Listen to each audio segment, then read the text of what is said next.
As you can see, the title is quite controversial. The Muslims are going to be upset. And I'm going to qualify. I am not saying Muslims knowingly worship the false god Baal. If you're familiar with the Old Testament, you'll note that the main competitor for the worship and allegiance of the Israelites was the false god Baal. All throughout the Old Testament, you'll find God chastening, disciplining, rebuking, punishing, even exiling his people for their habitual habit of turning to the false god Baal. That's all throughout the Old Testament. The name Baal also pops up in the New Testament under the name Beelzebub. If you read Mark 3:22 all the way 30, the Jews accused Jesus of casting out demons by Beelzebub, the prince of demons. Beelzebub, Beelzebub, or Beelzebub. Beel, that's the word Baal. Zebul means Lord of the Flies, Lord of the House. In fact, Baal is simply Satan's disguise. Because if you go with what the Jews said, Mark 3, Beelzebub is the prince of demons. But the prince of demons would be Satan. So here, if the Jews are right and Jesus didn't correct them, that means Beelzebub, Baal, is simply another name of Satan. Because there's only one ruler of demons, Satan. He rules the kingdom of darkness. All evil spirits are subject to him. If that's true, then that means if I establish tonight by the sources, Muslim sources and non-Muslim sources, if I establish Allah is simply another form, another name for Baal, and Islam is simply another form of Baal worship, then that actually further confirms Islam is the religion of the devil. It's Satan's religion that Satan inspired through Muhammad to be the competitor against Judaism and Christianity.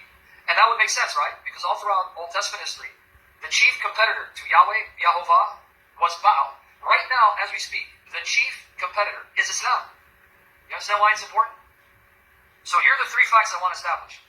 Facts that either the sources themselves come out and say, or facts that are derived from what these sources are saying. Okay, here are the three facts. This is all in my articles.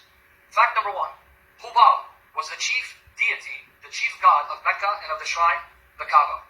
That's the first fact. Fact number two, Baal was actually Baal. Baal, and the Muslim sources will testify, was actually the Arabic name for Baal. That's the second fact. The third fact, the sources don't come out and say it, but that's the logical, necessary inference. Baal was Allah, Allah was Baal. If you actually read, quote unquote, between the lines, you're going to see Baal was Allah, Allah was Baal. So are you now ready to dig in? Okay, ready? Make sure you click on those links to the articles and save them. One thing I want to share. I want to give you a little background on the pagan religion in Mecca. Mecca, according to the Muslim sources, is the place where Muhammad was born. He belonged to the Quraysh tribe, and according to the Muslim sources, the Meccans were into astral worship. The Arabs, before Muhammad and during the time Muhammad, were into astral worship, where they worshipped the sun and moon and 5 planets, because they thought there were only 5 planets. Now, in many cultures, the sun was the male deity, and the moon was the female deity. Not in Arabia. The moon was the male deity, and the sun was the female deity. And the sun was the consort, the wife of the moon. If I'm not confusing you, let me just read what Abdullah Yusuf Ali says. I can't read all of it. This is a Muslim whose Quran translation was widely circulated and distributed in the 20th century. It would be noticed that the sun and the moon and the 5 planets got identified, each with a living deity, god or goddess, with characteristics and qualities of its own. Did you catch what he just said? The Arabs in Mecca worship the sun and moon and 5 planets as 7 gods and goddesses. You're going to see the relevance in a minute. I'll read the rest of it. Let me skip, and let me get to the relevant part. He goes, and the Arabic word for the moon, Qamar, is of the masculine gender. And on the other hand, the Arabic word for the sun, Shams, is of the feminine gender. The pagan Arabs evidently looked upon the sun as a goddess and the moon as a god. So the Arabs in Mecca, they viewed the moon as the male god and the sun as the female god, the goddess. That's going to be important.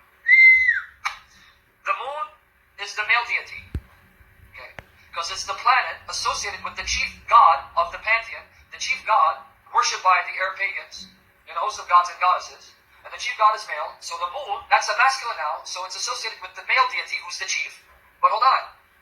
The chief deity is supposed to be Allah.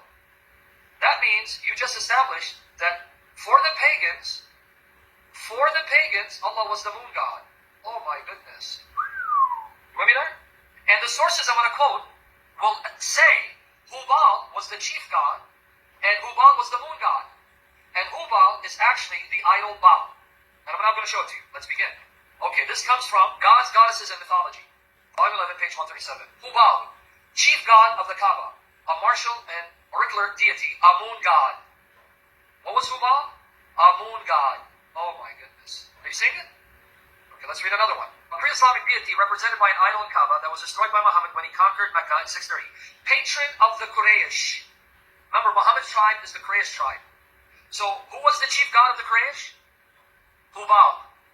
What tribe was Muhammad born? Born from? Quraysh. So who was the chief god of Muhammad's family, of Muhammad's tribe, of Muhammad? Baal. Who's Baal? Baal. Muhammad was born in Baal worship. Let me read some more. It's all in the article. This comes from Cyril Glasse, and this comes from the New Encyclopedia of Islam. Baal, an idol, the god of the moon. Centuries before Islam, pay attention to this name. Centuries before Islam, Amr ibn Luhay, a chief of the tribe of Jurhum who dwelt in Mecca, before the coming of the Quraysh tribe, brought the idol to the city from Syria. Wow. We're going to revisit that. But let me finish it. It was set up in the Kaaba and became the principal idol of the pagan Meccans. Folks, do you understand the implication of what we just read? Baal was an idol from Syria. The chief god in Syria among the pagans was Baal. Baal. Baal was the god that was worshipped by the Syrians before the time of Muhammad.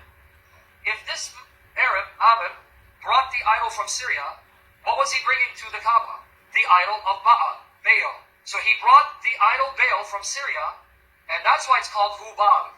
And notice, Baal became the chief god of the Kaaba of Mecca.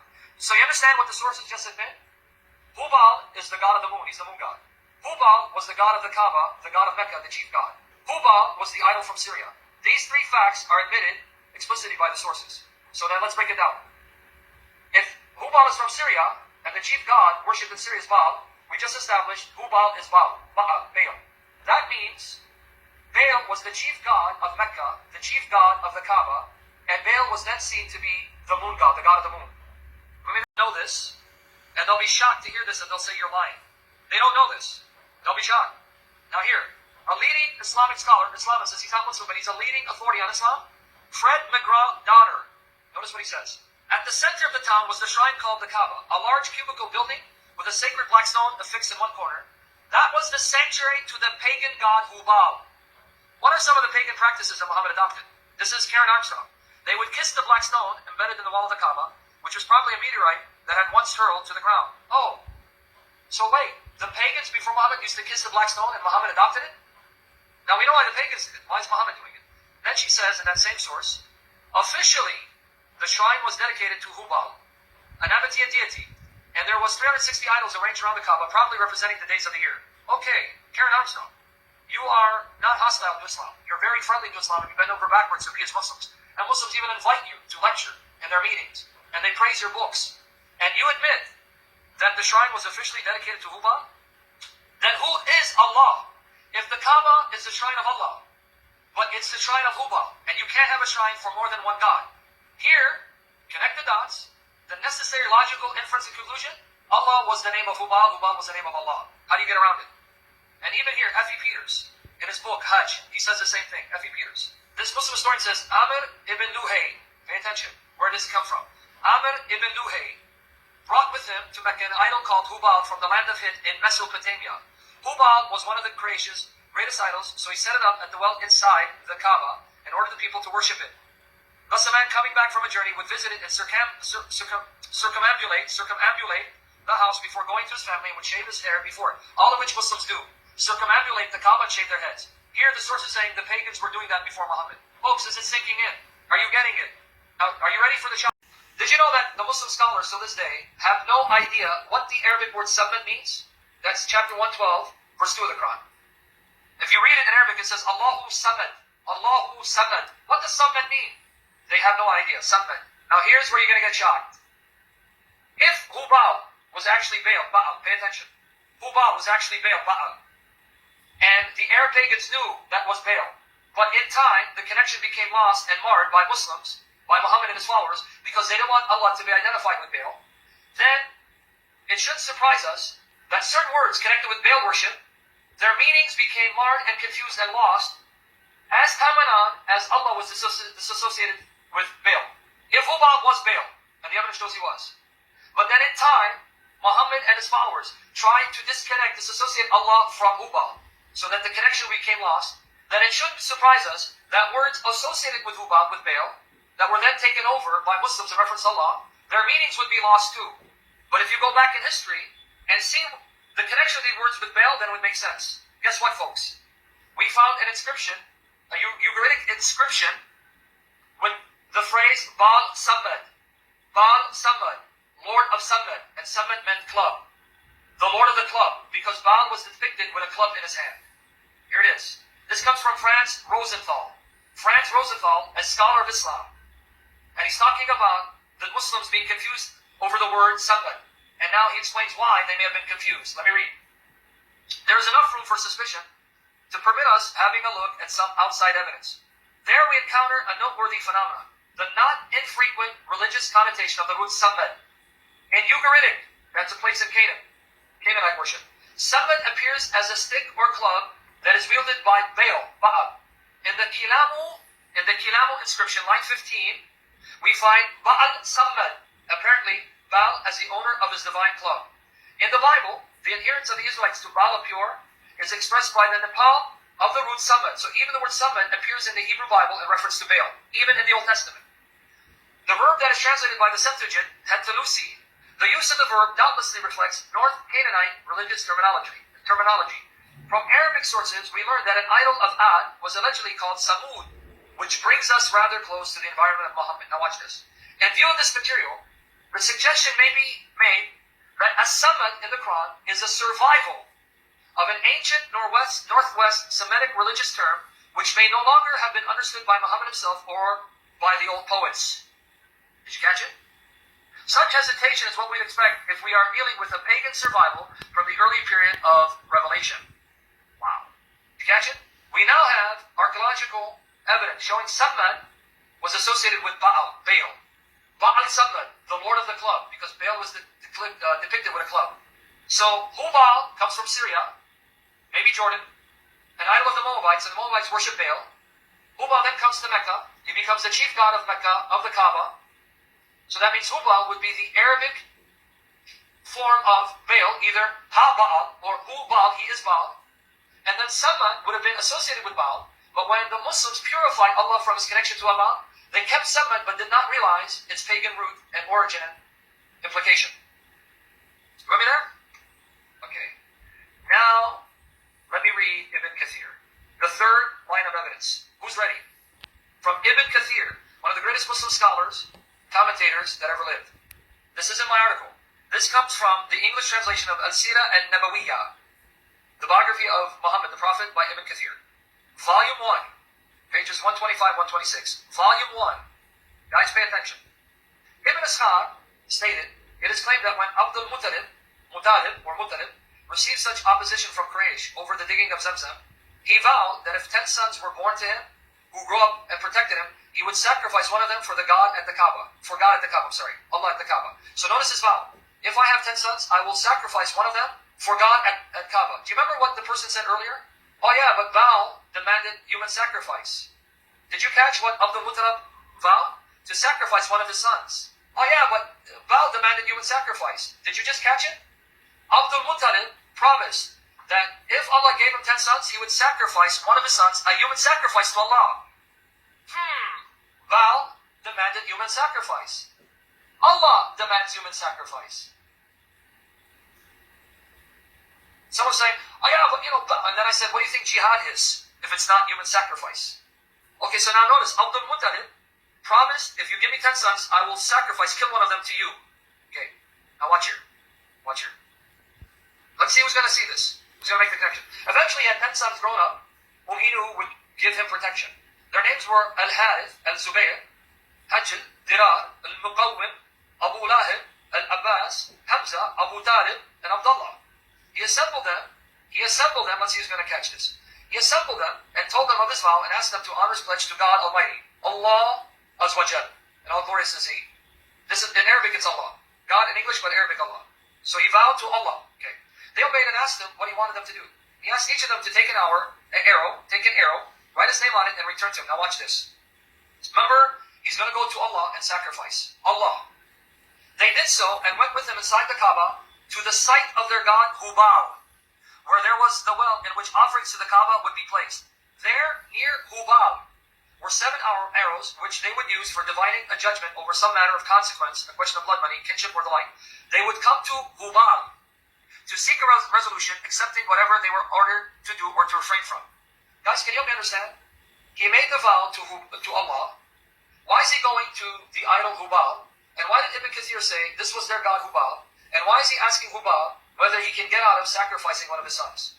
If you made the vow to Allah, why are you going to the idol Hubal? And why did Ibn Kathir say that's your god? The god of Muhammad's family, the god of his grandfather, and his father was Hubal.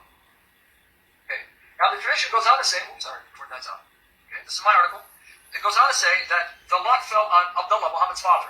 So Hubal wanted Abdullah to be killed, right? But then the Christian, no, don't kill him. Make a deal with your God to see if he'll take camels in place, sacrifice camels in his place. Now watch here. Okay, there's 126, 127. It's lengthy, but I think it's worth me reading, and we're done. So they left for Medina, where they found the diviner whose name was Sajjah. So they went to a witch. To ask the witch, how can we appease Allah? How can I appease Allah so I don't kill Abdullah? Why would you go to a witch, a soothsayer, to tell you how to appease Allah? Are you catching this? I don't know if it's sinking in.